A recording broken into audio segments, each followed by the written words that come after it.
ዙፋን ላይ ከፍ ብለህ የተቀመጥክ የእስራኤል ቅዱስ እኔና ወገኖቼ በፊት እንድንሆን እንድንማር ይህን ጊዜና እድልን ስለሰጠህን ስም የተባረከ ይሁን። በዚህ በምንማረው ትምህርት ውስጥ እግዚአብሔር አንተ እንድትናገረን ጸጋህን፣ ኃይልህን፣ ክብርህን በመካከላችን እንድትገልጥ እንደሚገባ ቃልን በመማር ወደ ማደግ የምንችልበት ብስለት ውስጥ መድረስ እንድንችል የጸጋ አምላክ በነገሮች ሁሉ አቅም እንድሰጠን ጸልያለሁ። ልጆችሽ ከእግዚአብሔር የተማሩ ይሆናል፣ የልጆችሽ ሰላም ብዙ ይሆናል ተብሎ እንደተጻፈ እንግዲህ ጌታ ሆይ ከአንተ እግር ስር ቁጭ ብለን ቃልን ለመማር በፊት መተናልና እኔ ከማስተምረው በላይ መንፈስ ቅዱስ እህቶቼን ወንድሞቼን በዚህ ያሉትን ሁሉ እንድትነካቸው እንድትናገራቸው ለምንሃለው። ሁሉ ለአንተ ክብር ይሁን፣ አሜን። ስለ መንፈሳዊ ብስለት እንግዲህ ባለፈው ሳምንትም ተነጋግረናል። መንፈሳዊ ብስለት አንድ አማኝ በህይወቱ የሚጠበቅበት መንፈሳዊ እድገት ነውና እውነትን በፍቅር እየያዘን ራስ ወደሆነው ወደ ክርስቶስ ማደግ እንዳለብን መንፈሳዊ ብስለት ወይም መንፈሳዊ እድገት በመካከላችን ምሳሌ የሆኑትን አባቶችን እንዲሁም ክርስቶስን እያየን ንጹህ የሆነውን የክርስትና ህይወት እንድንኖር ከኛ ይጠበቃል። ስለዚህ መንፈሳዊ ብስለትን ባለፈው ጊዜያቶች ስናይ እንደተመለከትነው በመንፈስ እየበሰለን በምንሄድበት ጊዜ በህይወታችን ሊሆኑ ስላለው ነገሮች ነው ዛሬ የምንማረውና የመጀመሪያው አንድ ሰው መንፈሳዊ ብስለትን ከፈለገ ከሱ የሚጠበቁ ነጥቦችን ነው ዛሬ ማስተምራቸው። ያለፉ ጊዜያቶች በዚሁ ቃሉ ስማ ቲክቶክ ላይና ቃሉ ስማ ዩቲዩብ ወይም ደግሞ ፌስቡክ ላይ ስላለ እዛ ክፍል አንድን መስማት ትችላላችሁና በተለይ በዚህ በመንፈሳዊ እድገት ውስጥ ትርጉሞችንና መንፈሳዊ ብስለት ያልሆኑ ነገሮችን ለማንሳት ሞክራለሁ። ዛሬ ግን እንዴት ነው በመንፈስ እየበሰለን የምንሄደው?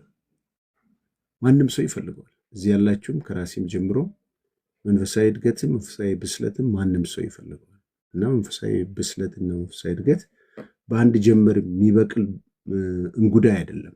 ወይም ይሄ ጎመን ዘር የሚባል ነገር አለና ወዲያውኑ በቅሎ የሚታይ አይደለም፣ ሂደታዊ ነው።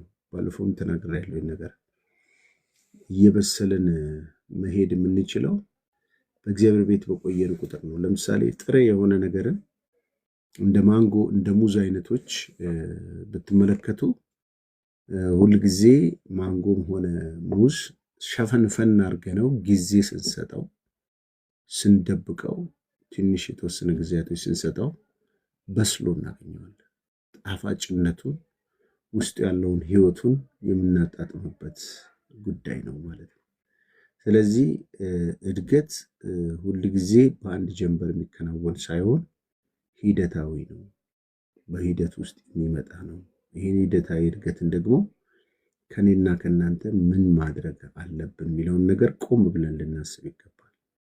የመጀመሪያው ለመንፈሳዊ እድገት የበሰለን ለመሄድ ካሰብን እንዴት መብሰል አለብን ካልን ለማደግ ካልፈለግን አናድግም፣ ለመሄድ ካልተነሳን አንደርስም። አያችሁ፣ ለማደግ መፈለግ ካለንበት ለመሄድ ወደ እግዚአብሔር ጽድቅ፣ ወደ እግዚአብሔር ክብር፣ ወደ እግዚአብሔር መልካምነት ለመሄድ ፍላጎት ያስፈልጋል።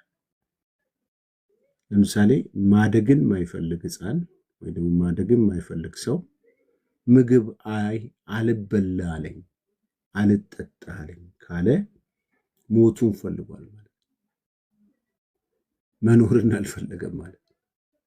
ለዚህ ነው መጽሐፍ ቅዱሳችን በሙሉ ይሄው አሁን እዚህ ጋር ማነብላችሁ ጥቅሶች በሙሉ የሚያሳዩ ነገሮች ቢኖር ምንድነው? ፍላጎት ያስፈልጋል ማለት ፍላጎት ያስፈልጋል። ፍላጎት በሌለበት ውስጥ እድገት ብሎ ነገር ያለ እግዚአብሔር አስገድዶ አይሰራም። ወቁ ወገኖች፣ አስገድዶ አይሰራም። አስገድዶ ልክ ሕፃን ልጅን አስገድዳችሁ ብትጠጡት ወይም እንትን ብትሉት ያስታውቀዋል። መንፈሳዊ ዓለም ፍላጎት ነው። እግዚአብሔር ቃል እኮ ወደ እግዚአብሔር ቅረቡ እሱም ወደ እናንተ ይቀርባል። ፍላጎት አላችሁ ወይ ለማለት። ብዙ ሰው ፍላጎት የለውም። አሁን እንደዚህ አይነት ትምህርት መጥቶ ቁጭ ብሎ አይማርም። እንደዚህ እንጸልይ የሚባልበት ትምህርት እንማር። የቃሉ ስማ ታርጌቱ 80 በ20 ነው። 80% ማስተማር፣ 20% መጸለይ፣ ውይይትንም ጨምሮ ማለት ነው። ለመማር ፍላጎት ያለው ሰው ትዕግስት ይፈልጋል። አያችሁ፣ ጊዜ መስጠት ያስፈልጋል። ቤታችንም ቁጭ ብለን ካላነበብን፣ ቸርችን ቁጭ ብለን ካልተማርን፣ እንደዚህ አይነት ደግሞ የትምህርት ጊዜ ራሳችን አረጋግተን ካላደግን በስተቀር ፍላጎት ከሌለን በስተቀር የት ነው ማደግ? እንዴት ነው ለውጥ ሊመጣልን የሚችል? በፍጹም ሊሆን አይችልም፣ እንዳታስቡ። ስለዚህ መጽሐፉ ምን ይላል? መዝሙር 34 ቁጥር 10 ላይ እግዚአብሔርን የሚፈልጉ ግን ከመልካም ነገር አይጎሉም ይላል። አያችሁ፣ መልካም የተባሉ ነገሮች ሁሉ የሚበዙልን፣ የሚገለጡልን፣ የሚጨመሩልን እኔና እናንተ በፈለግነው እግዚአብሔርን የሚፈልጉልን። ተመልከቱ፣ የምትፈልጉት ማንንም አይደለም፣ እግዚአብሔርን ነው። የሆነ ነገር ፈልገን ያገኘነው ጊዜ ከተወሰነ ጊዜ በኋላ እንሰለቻለን፣ ወይም ደግሞ እንደዛ ሆነን አንቀጥልም። ገባችሁ? እግዚአብሔርን መፈለግ ውስጥ ግን ብዙ በረከቶች አሉ። መጽሐፍ ቅዱሳችን እንደዚህ ያለ እግዚአብሔርን የሚያውቁ ይበረታሉ፣ ያደርጋሉ ይላል። አያችሁ፣ መንፈሳዊ ብርታትም ቢኖረው ወይም ደግሞ መልካም የሚባለው ነገሮችን ሁሉ ማግኘት ከፈለጋችሁ ጊዜ አድራሻው እግዚአብሔር ጋር። ለማደግ ከፈለጋችሁ አድራሻው እግዚአብሔር ጋር። እዛ ቤት ጥሩ ምግብ አለ ተብሎ ሰፈሩ ውስጥ የሆነ ማይረባ ነገር በልቶ ከመታመን ጽድቅ የተሞላበትን ቅድስና የተሞላበትን እግዚአብሔር ያለበትን ሕይወት ያለበትን ነገር መፈለግ ጤናማነት ነው። ስለዚህ ወገኖቼ እግዚአብሔርን ፈልጉት እንጂ ከመልካም ነገር አይጎልባችሁ። ታድጋላችሁ። የምታድጉበትን ጸጋ ይሰጣችኋል። ለውጥ ታያላችሁ በሕይወታችሁ ውስጥ። በፍጹም እንዳትሰቁ። ለምን? መዝሙር 105 ቁጥር 4 ላይ እግዚአብሔርን ፈልጉት ትጸኑማላችሁ፣ ሁልጊዜ ፈልጉት። እግዚአብሔርን ፈልጉት። ወንድሞቼ እህቶቼ፣ ተባረኪ ሰብልዬ። እና እግዚአብሔር የሚፈልጉ ሰዎች መልካም የሚባል ነገር አይጎልባቸው። እግዚአብሔር የሚፈልጉ ሰዎች በጣም ደስ ከሚለኝ እግዚአብሔርን ፈልጉት ትጸኑማላችሁ። ጭራሽ እዛ ቦታ ላይ ሌላ እዛው ሙሉ ጥቅስ ሲነበብ እግዚአብሔርን የሚፈልግ ልብ ደስ ይበለው ይላል። በሌላ ነገር የሰለቻችሁ ሰዎች፣ የደከማችሁ ሰዎች መዝሙር 105 ቁጥር 4 ላይ እግዚአብሔርን ፈልጉት ትጸኑማላችሁ፣ ሁልጊዜ ፈልጉት፣ ሁልጊዜ ፈልጉት። አንዳንድ ሰው ቸርች ትሄዳለህ፣ አይ የተመቸኝ ቀን እሄዳለሁ። ጎበዝ፣ እንደዚህ አይነት ሰው እንዴት ነው የሚያድገው? ከምግብ እንደመራቅ ማለት ነው። ከውሃና ከምግብስ የተመቸ ቀን ነው የምትበላው የምትጠጣው? እስቲ ሞክሩት። እግዚአብሔርን መፈለግ ግን ጽናት እሱ ውስጥ ነው ያለው። ስትጾሙ፣ ስትጸልዩ፣ እንደዚህ ቃሉን ስትማሩ፣ ስታጠኑ፣ በግላችሁ በር ዘግታችሁ ስትጸልዩ፣ እዛ ውስጥ ነው እድገት ያለው። ደግሞ እድገትን እናንተ ናችሁ ይዛችሁት የምትመጡት። መጽሐፍ ቅዱስ ምን ይላል? ለሰው የከበረ ሀብት ትጋቱ ነው። አያችሁ፣ ሀብታችሁ ትጋታችሁ ውስጥ ነው ያለው። ማቴዎስ 6:33 ላይ የሚለው ምንድነው? አስቀድማችሁ ጽድቁና መንግስቱን ፈልጉ፣ ሌላው ደግሞ ምን ይልላቸዋል? ይጨመርላቸዋል። አይገርም? ይጨመርላቸዋል።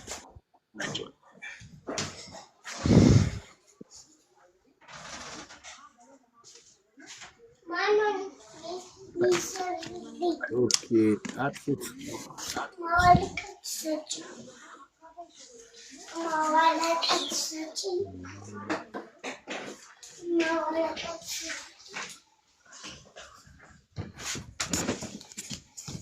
አጥፊው እሺ ይቅርታ እንግዲህ እና እግዚአብሔርን መጽሐፉ የሚለው ምንድን ነው? ከጋሪው ከፈረሱ በፊት ጋሪው አይቀድምም። ከፈረሱ በፊት ምኑ አይቀድምም ማለት ጋሪው አይቀድምም። ጋሪውን የሚስበው ፈረሱ።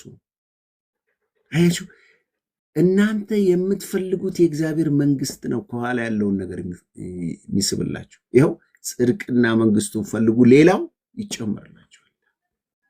አያችሁ፣ ብዙ ሰው የሚጨምረው ነገር ላይ ነው። እግዚአብሔር እንደው ታዘብ ብትሉት ብዙ ሰው ጸሎቱ ፊቱን ሳይሆን እጁን ነው የሚለምነው።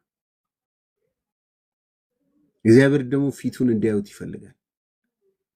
ፊቱን የሚያዩ ሰዎች የእጁ ክብር አይጎልባቸው፣ የእጁ ጥቅም የእጁ በረከት አይጎልባቸው። እንኳን ለኛ አይደለም፣ እነኚህ በምድር ላይ ያሉትን የሰማይ አፍቶችን ተመልከቱ።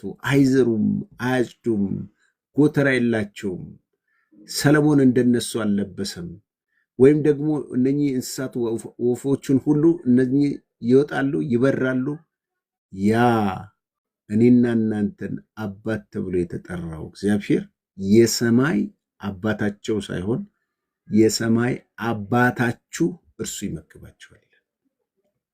ወፍን የመገባ አምላክ፣ ዝሆንን 12 ኩንታል የሚበላ ዝሆንን የመገባ አምላክ እኛ ስንት ግራም የምንበላውን ሰዎች ማኖር ያቅተዋል? ወገኖቼ እጁን ሳይሆን ፊቱን ፈልጉት። የሚከተለውን ሳይሆን መንግስቱን ፈልጉ። እድገት እዛ ውስጥ ነው ያለው። ኪንግደም ውስጥ ነው ያለው በረከት። እድገት፣ ለውጥ የሚባለው ነገር እዛ ውስጥ ነው ያለው። በደንብ ተረጋጉና አስቡበት። ይህን ትምህርት ማደግ የማይፈልግ ሰው መስማት አይችልም። ለምን? አስቀድሞ መፈለግ የሚገባንን ነገር ትተን የደከምንባቸውን ዓመታቶችን ዛሬ ለንስሐ ገብተን መመለስ ነው የሚያስፈልገው። ስለዚህ አንዱ ይሄ ነው። ሌላው ማቴዎስ 7:7 ላይ ብዙ ጊዜ የምናውቀው በጣም ሲምፕል የሆነ ጥቅሶች ነው ጠቅስላቸው። ለእድገት እንዴት መብሰል አለብን ካልን መፈለግ፣ ጽድቁ መፈለግ፣ እግዚአብሔርን መፈለግ፣ እድገትን መፈለግ ከዛ ከፍላጎት ነው የሚጀምረው። ለምሳሌ ለማደግ ፍላጎት ካላችሁ መጸለይ ትጀምራላችሁ። ለማደግ ፍላጎት ካላችሁ እንደዚህ ቁጭ ብላችሁ መማርት። ለማደግ ፍላጎት ባይብል ስተዲ ትካፈላለች። ለማደግ ፍላጎት ካላችሁ በህይወታችሁ ውስጥ ለመንፈሳዊ የሚጠቅማችሁ ነገሮች ሁሉ ታደርጋላችሁ። ለማደግ ከፈለጋችሁ። ለማደግ እስካልፈለጋችሁ ሐሪፍ አራዳ መሆን ከፈለጋችሁት ወይም አራዳ ጴንጤ ነው የሚባለው፣ አራጴ ይሉታል። አራዳ ጴንጤ ከሆንክ አንድ ሰሞን እሁድ እንደምንም ተጎትተ ቸርች ትመጣለህ። ከሰኞ እስከ እሁድ የት እንዳለ አትታወቅም ማለት ነው። እና የትም ውለን የትም ዞረን ቸርችም ስንመጣ ጭንቅላታችን በውዞ በሙዚቃና በመዝሙር ጭፈራ ያመለከ ይመስለናል። ስለዚህ ወንድሞቼ መጽሐፍ ቅዱሳችን ለማደግ ከፈለጋችሁ እንደዚህ ብሎ ነው ማቴዎስ 7:7 ላይ ለምኑ ይሰጣችኋል፣ ፈልጉ ታገኙማላችሁ፣ አንኳኩ ይከፈትላችኋል። ለሚፈልግ ይሰጠዋል። ኮፒ ሊንክ ምናምን ነገር አድርጉልኝ፣ ዋርኒንግ እየሰጠኝ ነው ያለው። እና ለሚፈልግ ይሰጠዋል፣ ለሚፈልግ ሰው ይሰጠዋል፣ ለሚፈልግ ሰው ያገኛል፣ ለሚለምን ይሰጠዋል፣ ለሚያንኳኳ ይከፈትለታል። ወገኖች ይሄ ነው ፕሪንሲፕሉ፣ ይሄ ነው በቃ። ይህም ፕሪንሲፕል ከተወጣችሁ በእናንተ በኩል ምንም በህይወታችሁ አለማደግ አትችሉም። በዕብራውያን ምዕራፍ 2:14 ላይ ከሰው ሁሉ ጋር ሰላምን ተከታተሉ፣ ትቀደሱ ዘንድ ፈልጉ ይላል። አያችሁ፣ እድገት ፍላጎት ውስጥ ነው ያለው ያልኳችሁ። ለዚህ ማደግ የምትፈልጉ ከሆነ ምን ማድረግ አለባችሁ? መፈለግ መቻል አለባችሁ። ፈልጉት። እናንተ ለማደግ እስካልፈለጋችሁ ድረስ በህይወታችሁ ውስጥ የሚመጣ ለውጥ የለም። ትቀደሱ ዘንድ ፈልጉ። ይቅር ለማለት ፈልጉ። ከሰው ጋር በፍቅር ለመኖር ፈልጉ። ሰላምን ቢቻላችሁ ሮሜ 12 ላይ ቢቻላችሁ ከናንተ በኩል ከሰው ሁሉ ጋር በሰላም ኑሩ ይላል። ሰላምን ፍጠሩ። አንዳንድ ሰው ነገር የሚወድ ሰው አለ ወገኖች። ምን ለማለት ፈልገ ነው ብሎ ነገር የሚያኝክባችሁ ሰዎች በኢየሱስ እግዚአብሔር ይጠብቃችሁ። አረ እኔ ለማለት ፈልገ አይደለም። ድሮንም አንተን ተንኮልን አውቀዋለሁ። ይኸውልህ ዝም በል። ምን ደግሞ አፋለኝ ብለህ ታወራለህ? ቆይ ላስረዳ። ምን በሆነ ነው አንተ ብታስረዳ? ይህ ነገረኛ መንፈስ፣ ይህ እርቅ ማይወድ መንፈስ ማለት እንዴት አድርጋችሁት እንግዲህ አትሞቱለት፣ አትነጠፉለት። ስለዚህ ከእናንተ በኩል ከሰው ሁሉ ጋር በሰላም ኑሩ ወገኖች። ጽድቅን ፈልጉ፣ ቅድስናን ፈልጉ፣ ለውጥን ፈልጉ። እዛ ውስጥ ነው ያለው እድገታችሁ። በእውነት ለማደግ ከፈለግን፣ ለመለወጥ ከፈለግን፣ ሁልጊዜ ለመጸለይ ከፈለግን፣ በመንፈሳዊ ሕይወታችን ለመብሰል ከፈለግን እናድጋለን። እድገት ፍላጎት ውስጥ ነው ያለው። በእውነት ጌታ ጸጋውን ያብዛልን። እድገት ፍላጎት ውስጥ እንዳለ የምታውቁት መጽሐፉ ሁሉ የተጻፈው ፍላጎትን መሰረት ያደረገ እድገት ነው ወገኖቼ። ፍላጎትን መሰረት ያደረገ ነው። ኢየሱስ ራሱ ብዙ ጊዜ የሚያስተምረው የወንጌላት መጽሐፍት ላይ የተራራው ስብከት የሚባሉ አሉ። ማቴዎስ 5፣ 6፣ 7 የሚባሉት ማለት ነው። እነዛ በሙሉ ጽድቅን የሚራቡ ይጠግባሉ ይላል። ጽድቅን የሚራቡ ሰዎች አይገርም? ጽድቅን የሚራቡ ሰዎች ይጠግባሉ ይላል። አያችሁ፣ እናንተ ስትራቡ ስትናፍቁ ነው የምትጠግቡት። ኢየሱስ ማናችንም ብንሆንም የትኛውም ለአገልጋይ በሉ፣ አገልጋይ የተለየ ፍጥረት አይደለም፣ ደካማ ፍጥረትም ነው፣ እንደምታስቡትም አይደለም። ግን ጌታ ኢየሱስ ክርስቶስ በመንፈስ ድሆች የሆኑ ብፁዓን ናቸው ይላል። በመንፈስ ድሃ ማለት ኪሹ ብር የሌለው ሰው ማለት አይደለም። ረሃብተኛ ማለት ነው። ትሁት የሆነ ሰው ማለት ነው። መንግስት ሰማያት የነሱ ናት። የሚያዝኑ ብፁዓን ናቸው መጽናናትን ያገኛሉ ይላል። የሚያዝኑ ማለት ምንድነው? ስለ እግዚአብሔር ነገር ቅናት ቢሰማቸው ሰዎች፣ ስለ ችግረኞች የሚያዝኑ፣ ስለ ተጎዱ ሰዎች የሚያዝኑ፣ ስለ ቤተሰቦቻቸው የሚያዝኑ፣ መልካም ለማድረግ የሚጨነቁ ሰዎች እነሱን ምን ይላቸዋል? ብፁዓን ናቸው፣ መጽናናት የነሱ ነው ይላል። ሌላው እንደገና ደግሞ የዋሆች ብፁዓን ናቸው ምድርን ይወርሳሉ ይላል። አይገርምም? እግዚአብሔር ለማን ነው ማውረስ የምትወደው ብትሉት ለየዋሆች ነው። ቅልብ ያላቸው እግዚአብሔርን የሚወዱ የዋህነት ህይወታቸው የሆኑትን ሰዎች ወገኖቼ፣ የዋህ ሆነን ምድርን እንውረስ። የዋህ ማለት ሞኝነት ማለት አይደለም። የዋህ ማለት ድራማ መስራት አይደለም፣ ተከታታይ ድራማ ማለት ነው። የዋህ ጌታ ኢየሱስ ክርስቶስ ሲያስተምረን ከኢየሱስ ክርስቶስ ኮሌጅ ተምሮ የተመረቀ ሰው አንድ ነገር የሆነው ከኔ ተማሩ። ምን እንማር? ኢየሱስ ከኔ ተማሩ። ምን? እኔ በልቤ የዋህና ትሁት ነኝ ይላል። አያችሁ፣ ከኢየሱስ የተማረ ተማሪ ሲመረቅ የዋህና ትሁት ሆኖ ይወጣል ማለት ነው። ዛሬ ከክፉ ሰዎች ልኩን አትናገሪም፣ መብትሽን አታስከብሪም። ማን ስለሆነች ነው? ባክሽ እላይሽ ላይ ፊት ስትል ይህን አይነት ትምህርት የተማረ ሰው ጥላቻ ይዞ ይገለጣል። ነፍሰ ገዳይ ይሆናል፣ አረመኔ ይሆናል። ከኢየሱስ የተማረ ግን የዋህ በልቤ ትሁት። አያችሁ፣ የዋህነትም የልብ ትህትና ከውስጥ የሚመነጭ ማንነት ነው፣ ንጽህና ነው። ይሄ ውጫዊ ድራማ ጥሩ አይደለም። ይሁዳን ትዝ ይላቸዋል ጌታ ኢየሱስ ክርስቶስን ሲሸውደው እሱን ሊያስይዘው ፈልጎ ወታደሮችን ይዘው መጥቶ ግንጩን የምሰማው እሱ ዮሐንስና እሱ ስለሚመሳሰለው እሱ ነውና እሱን ያዙት ብሎ ሄዶ ጠጋ አለውና ጉንጩን ሲስመው ወዶት አይደለም። መጽሐፍ ቅዱስ እንደዚህ ይላል። በጣም የሚገርመኝ አንድ ምሳሌ፣ መቼ ሰለሞን ያልጻፈልን ነገር የለም። ከጠላት መሳም የወዳጅ ማቁሰል የታመነ ነው ይላል። ወገኖች ይህን ቃል ብዙ ሰው ትርጉም ንገሩኝ ስላቸው አይገባቸውም።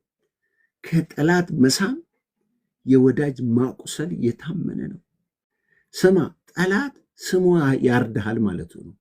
ወዳጅ ግን አኩስሎ ይወድሃል ማለት ነው፣ ያድንሃል ማለት ነው። ልክ ይህንን ጥቅስ ውሰዱና ይሁዳ ጋር ውሰዱት። ይሁዳ ፍቅር እንዳለው የዋህ እንደሆነ ኢየሱስ እንደናፈቀው አስመስሎ ጉንጩን ሲስመው ኢየሱስ እንደዚህ አለ፣ ወዳጄ ሆይ። አቤት ኢየሱስ አሳልፎ ሊሰጠው እያለ ከልቡ የመነጨ የዋህነት፣ ከልቡ የመነጨ ትህትና በየትኛው ፈተና ውስጥ ተፈትኖ ይወጣ ማለት ነው። ማስመሰል አይደለም። ብዙ ጊዜ እህቶች በዚህ አይነት ይታለላሉ። በጣም ክርስቲያን የሚመስሉ ወንድሞች መድረክ ላይ የሚታዩ ጎንበስ ቀና ሲሉ፣ ሰላም ሲሉ፣ እንዴት ነሽ እጥፍ ዝርክት ሲሉ፣ አቤት የተቀባ የተለቀለቀ። ኧረ ማን ያውቀዋል እሱ ውስጡ ያለውን አውሬነቱ። ይሁዳ እንደዛ ተቅለስልሶ ሲስመው ኢየሱስ የሚሸወድ አይደለም፣ የኔ ቢጤ አይደለም፣ እንደኔ ደካማ የሚሸወድ አይደለም። ምን አለው? ወዳጅ ሆይ የሰው ልጅን በመሳም አሳልፈ ትሰጣል። እግዚአብሔር ስሙ አሳልፎ ከሚሰጣችሁ ይጠብቃችሁ። ጎንን ልባርካችሁ። በጣም አስቸጋሪ ዘመን ነው። ሰው ማመን ማትችሉበት ዘመን። ስለዚህ ይሄ እድገት በእናንተ ህይወት ውስጥ ነው ያለው። መጽሐፍ ቅዱስ የሚምሩ ብፁዓን ናቸው ይማራሉ፣ ልበ ንጹሖች ብፁዓን ናቸው እግዚአብሔርን ያዩታል።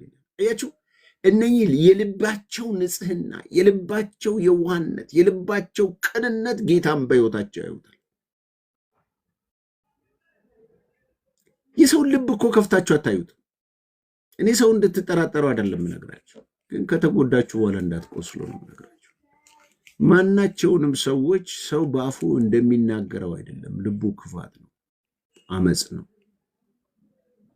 ስለዚህ የልብ ንጽህና ከውጭ የሚታይ ሳይሆን ከልብ የሚወጣ ነው። ይኸው ትህትናም በሉት። ቅድም እዚህ ጋር ኢየሱስ በማቴዎስ ምዕራፍ 5 ያስተማረው ነው እየነገርኳቸው ያሉት ከ3 እስከ 8 ድረስ። እነዚህ በሙሉ ከልብ የሚወጡ ማንነት ናቸው። ለምሳሌ መንፈስ ድህነት፣ እንደገና የሚያዝኑ የዋሆች፣ ጽድቅን የሚራቡ የሚምሩ፣ ልበ ንጹሖች፣ የሚያስተራርቁ ሚል ከውስጥ የመነጨ ከእውነተኛ ክርስትና የመነጨ ናቸው።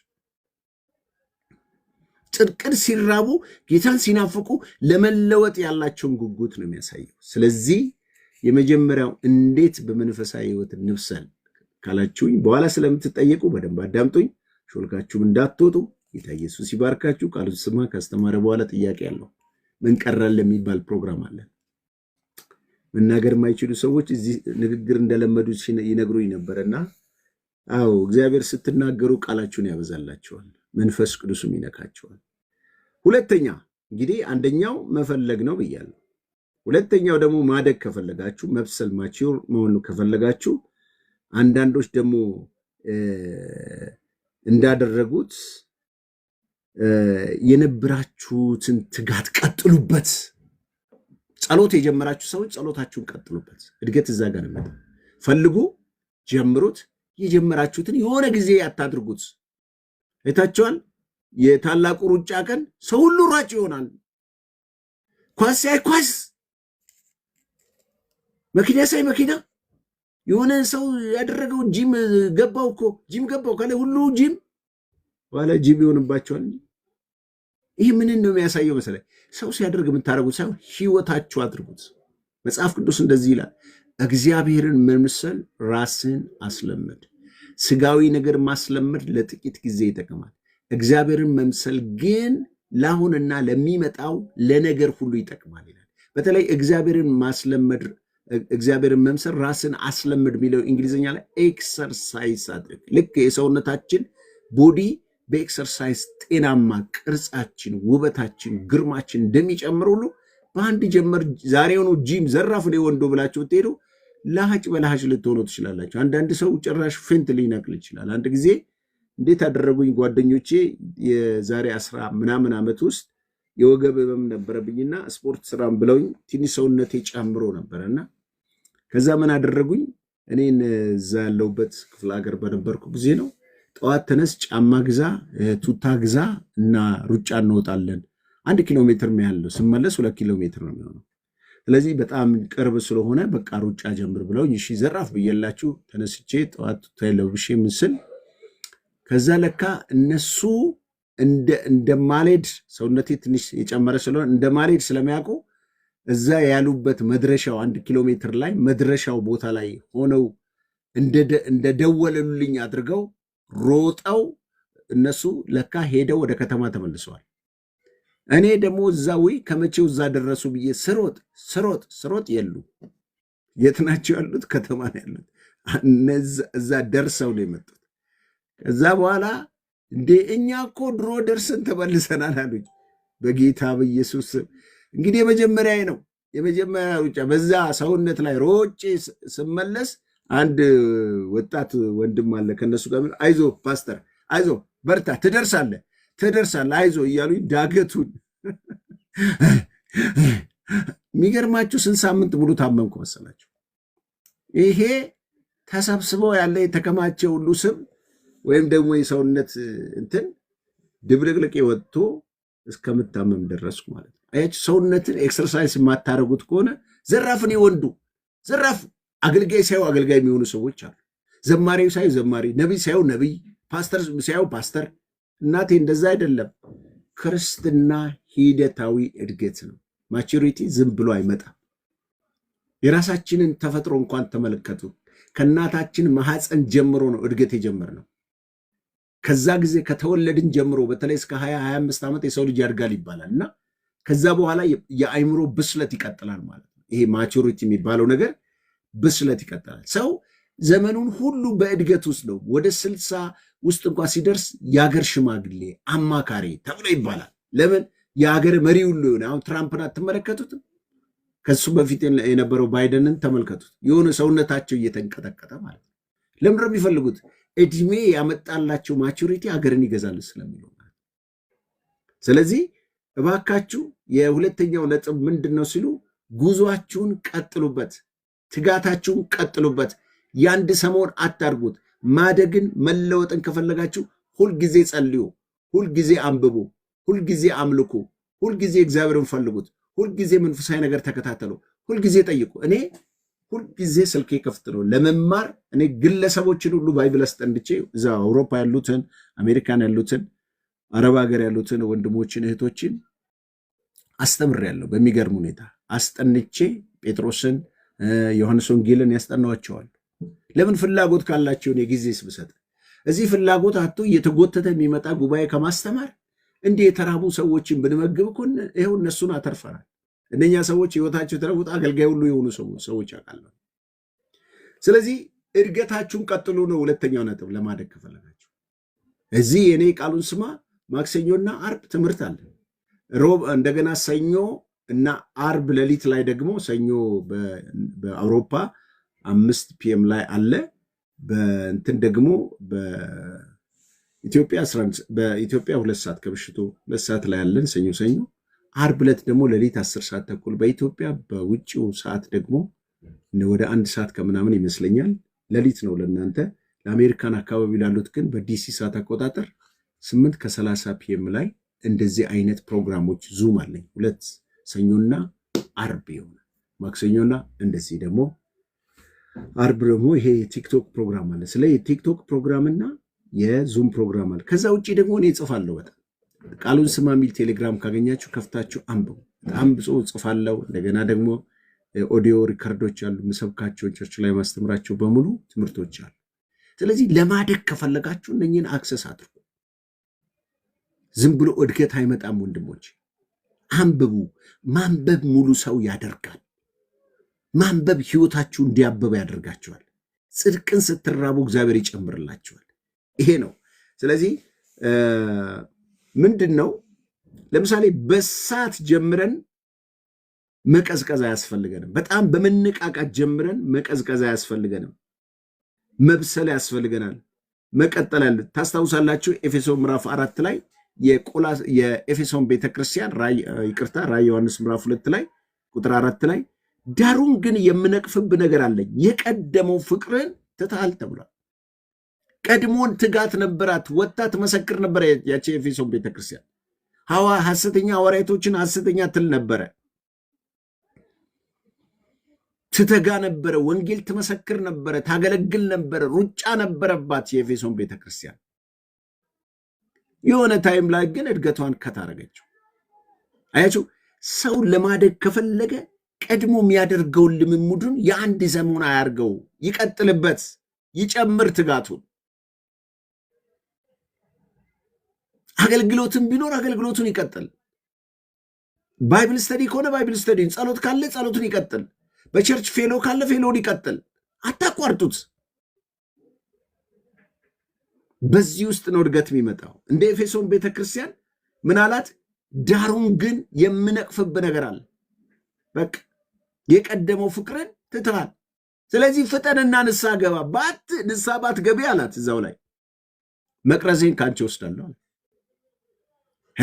ትጋታችሁን አሁን ራሳችሁን ቼክ አድርጉ። እዚህ ያላችሁትም ታች ያላችሁትም ምሰሙኝም በሙሉ ጌታን ስትቀበሉ የነበራችሁ ፍቅር፣ ጌታን ስትቀበሉ የነበራችሁ ትጋት አሁን አብሯችኋል? እኔ ድሮ በዓለምም ሆኜ ከዓለምም በኋላ መጽሐፍ አነብ ነበር። በጣም እንደ ሱስ ሆኖብኝ ነበረ መጽሐፍቶች።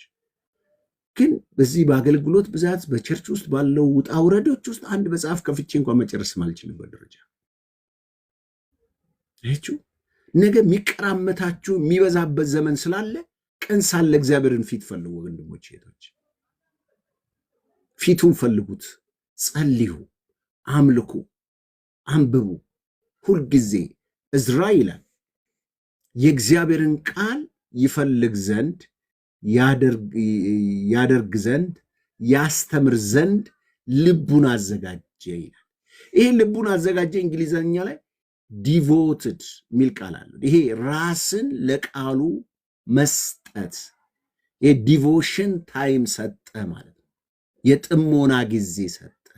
ምን ለማድረግ? ቃሉን ለማንበብ፣ ቃሉን ለመፈለግ፣ ቃሉን ለማድረግ፣ ደግሞ የተማረውን ደግሞ ለሌሎች ለማስተማር ልቡን አዘጋጀ። እዝራ ይህን በማድረጉ ምክንያት ትውልድ ቀኑን ሙሉ ቆሞ ቃሉን ይሰማው ነበር። አየህ፣ የተማረ ነው የሚያስተምረው። ሳይማሩ ዝም ብለው ከኤአይ እና ከምናምን ለቃቅመው ቀራርመው ከሰዎች ስብከት አገላብጠው ተነስተው ዘራፍን የወንዱ የሚሉ ሰዎች የትም አይደርሱ። ጊዜ ይፈልጋል፣ ሰዓት መስጠት ይፈልጋል፣ መንበርከክ ይፈልጋል፣ ማንበብ ይፈልጋል፣ ሪፈር ማድረግ ይፈልጋል። እንደው የተባረከ ጉባኤ ረድቶን ነው እንጂ ሸፍኖልን እንጂ የሰበከውን ኬት አመጣኸው ቢለንስ ቃሉ እንደዚህ አይልም ቢለን ሁለተኛ መድረክ ላይ አሻሼ ገዳሚ አንልም ነበር። ለምን ሳንዘጋጅ ተጣድፈን መድረክ ላይ እንወጣለን፣ ህዝቡንም ግራ እናጋባለን። ስለዚህ በህይወታችሁ እባካችሁ የቀደመውን ፍቅር እንደ ኤፌሶን ቤተክርስቲያን ሳትነቀፉ ፈጥነን የጀመራችሁትን ትኩስ ፍቅር ቀጥሉበት። ራእይ ላይ ደግሞ ሎዶቅያ የምትባል ቤተክርስቲያን አለች። ሎዶቅያ የምትባል ቤተክርስቲያን ትዕቢተኛ ቤተክርስቲያን ናት። በጣም የሚገርማችሁ ይቺ ሎዶቅያ ቤተክርስቲያን ከራእይ ዮሐንስ ከ3 እስከ 20 ክፍል ብታነቡ በጣም የምትገርመኝ ይቺ ቤተክርስቲያን ከዚህ በፊት በራድ ወይም ለብ ያለ ህይወት በሚል ትምህርት አዘጋጅ፣ ከሱ ክፍል ብቻ ለብ ያለ ህይወት የሚል ትምህርት አዘጋጅ ነበር። ብዙ ጊዜ ለወጣቶች አስተምራለሁ። እንዴት ይሄ የለብታ ህይወት እንዴት ካንሰር መሰላችሁ? የክርስትና ካንሰር ምንድነው ብትሉ ለብ ያለ ህይወት ነው። ለብ ያለ ህይወት ምን ማለት እንደሆነ ታውቃለህ? ትኩስም አይደለም ቀዝቃዛም አይደለም ማለት ማል ሰፋሪ በኢየሱስ ክርስቶስ። ይሄ የለብታ ህይወት የመጨረሻ ጣራውን ልንገራችሁ። ከዚህቹ ከሎዶቅያ ቤተክርስቲያን ኢየሱስ ሄዳችሁኛል አዲስ ክርስቲያን ምን ጠቅሰው ጥቅስ እኮ ነው።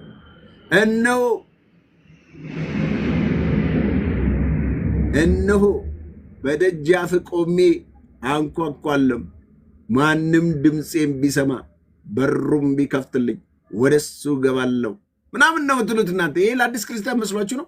ለሎዶቅያ ቤተክርስቲያን ነው። ለእንደኛ እንደኛ አይነቱ ነው። ድነናል የሚሉ ቤተክርስቲያኖች ናቸው። አያችሁ፣ ኢየሱስን ደጅ አስወጥተው ዘራፍን የወንዱ ይላሉ።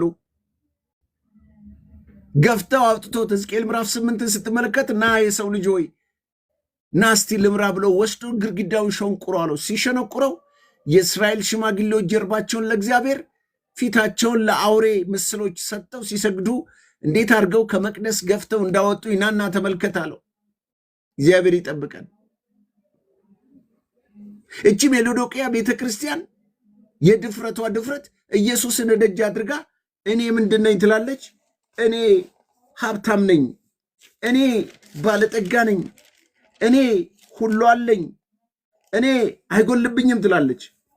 እግዚአብሔር ደግሞ እንደዚህ ይላታል፣ በራድ ወይም ትኩስ እንዳይደለ ስራህን አውቃለሁ። አቤት አቤት አቤት አቤት! ሙሉ ጌታ ቢሆን ኖሮ አገር ይቃጠላል። ኢየሱስ ራሱ ነው ያለው፣ በራድም አይደለህም ትኩስ አይደለህም። በራድ ወይም ትኩስ ብትሆን መልካም በሆነ ነበር። እንዲሁ ለብ ስላለ በራድ ወይም ትኩስ ስላልሆን ካፌ ልተፋ ነው። የበራድነት ህይወት፣ ይሄ የለብታ ህይወት መተፋትን ያመጣል። ወንድሞች ህይወቶች እድገታችሁ ኮላፕስ ሆኗል ማለት ነው። እንዴት ነው የደም ዝውውር ከእግር በታች እኮ አንዳንዴ እግሮቻችን የሚያብጣው ወይ የነርቭ መጫን ወይም ደግሞ ወደዛ ጋር ፍለው የሚያደርገው ደም ሲቋረጥ ማለት ሄዶ መንቀሳቀስ ያቅተው ነው ሲከማች እና እጃችን በድን ይሆናል። እስቲ ዝም ብላችሁ እጃችሁን እሰሩት። ከታሰረው በታች ያለው እጅ ያብጣል። እችም ቤተክርስቲያን ሕያው ነኝ ትላለች፣ አለው ትላለች፣ ክርስቶስን ግን አውጥተዋለች። እንደ ደም ዝውውር የሆነው ዋናው ስሯን ምን አድርገዋለች? አስወግደዋለች። ስለዚህ በዚህ ምክንያት እቺ ቤተክርስቲያን ዋርኒንግ እየተሰጣት ነው። ካፌ ልተፋሽ ነው፣ ካፌ ልተፋ ነው። በራድ አይደለም፣ ትኩስ አይደለም፣ እንዲሁ ለብ ብለሃል። ስለዚህ ይሄ ህይወት በፍጹም እንዳይለምዳችሁ፣ በህይወታችሁ እንዳትለማመዱ። የዚች ቤተክርስቲያን አደጋው ምንድን ነው ስትሉ በራድ ወይም ትኩስ መሆን ብቻ አይደለም፣ ሀብታም ነኝ፣ ባለጠጋ ሆኛለሁ፣ አንድስ እንኳን አያስፈልገኝም፣ አንድስ እንኳን አያስፈልገኝም የምትል ስለሆነ ጎስቋላ፣ ሚስኪን፣ ድሃ፣ እውር፣ የተራቆትክ መሆንን ስለማታውቅ ባለጠጋ እንድትሆን በሳት የነጠረውን ወርቅ ተጎናጽፈ የራቁትነትን አፍረት እንዳይገለጥ ነጭ ልብስ እንድታይ ዓይኖች የምትኳልበትን ኩል ከኔ ትገዛ ዘንድ እመክራለሁ ይላል። አይገርምም? በቃ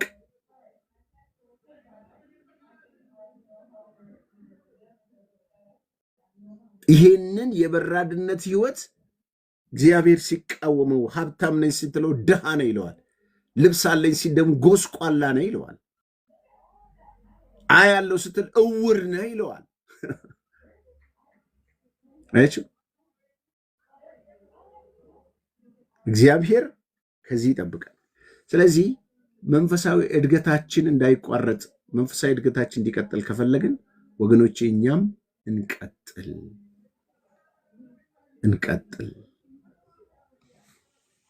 የጀመርነውን ትጋት እስከ መጨረሻ እንቀጥል። ይህን ጨምር አንድ ጥቅስ አንብቤላችሁ የዛሬውን ትምህርት እዚህ ላይ እንጨርሳለን።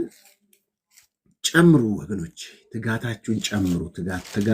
ትጋት ጨምሩ። ቀኑ ሲቀርብ ስታዩ ማንቀላፋት ይብቃን፣ ብንተጋ ይሻለናል። ተሯሩጠን የትም አልደረስንም። የመለኮት ኃይል በገዛ ክብሩ በበጎነት የጠራችሁን በማወቅ ለሕይወትና እግዚአብሔር ለመምሰል እንደሚሆን ነገር ሁሉ ስለሰጠን በእግዚአብሔር በጌታችን በኢየሱስ ዕውቀት ጸጋ፣ ሰላም ይብዛላችሁ።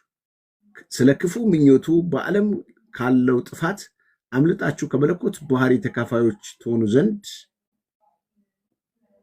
በዚህም ክብር በጎነት የተከበረውን እጅግ ታላቅ የሆነውን ተስፋ ሰጠን። ስለዚህ ምክንያት ይልና አዳምጡ። እዚህ ጋር ስለዚህ ምክንያት ምን ጨምሩ ይላል? ዋው! ጌታ ይባረክ። ትጋትን ጨምሩ። በበጎነት ላይ እውቀትን፣ በእውቀት ላይ ራስን መግዛት፣ ራስን በመግዛት ላይ መጽናትን፣ እግዚአብሔርን በመምሰል ላይ የወንድማማች መዋደድን፣ በወንድማማች መዋደድ ፍቅርን ጨምሩ። እነዚህ ነገሮች ለእናንተ ሆነው ቢበዙ በጌታ በኢየሱስ ክርስቶስ የእውቀት ስራ ፈቶችና ፍሬቢሶች እንዳትሆኑም ያደርጋቸዋል። እነዚህ ነገሮች የሌለው እውር ነው፣ በቅርብም ያለውን ብቻ ያያል፣ የቀደመውን ኃጢአት ማንጻት አቅተዋል። ስለዚህ ወንድሞች መጠራታችሁን መመረጣችሁን ታጸኑ ዘንድ ከፊት ይልቅ ትጉ። እንዲህ ብታደርጉ ከቶ አትሰናከሉም። እንዲሁም ወደ ዘላለም ወደ ጌታችን መድኃኒታችን ወደ ኢየሱስ ክርስቶስ መንግስት መግባት በሙላት ይሰጣቸዋል። አያችሁ፣ ጨምሩ። ወንድማማች ፍቅር ጨምሮ፣ ትጋትን ጨምሮ፣ እግዚአብሔርን መምሰል ጨምሮ ይላል። ስለዚህ ለማደግ ከፈለጋችሁ ሁለት ነገር ነግሬያቸዋለሁ። አንደኛ መፈለግ፣ ለማደግ መፈለግ።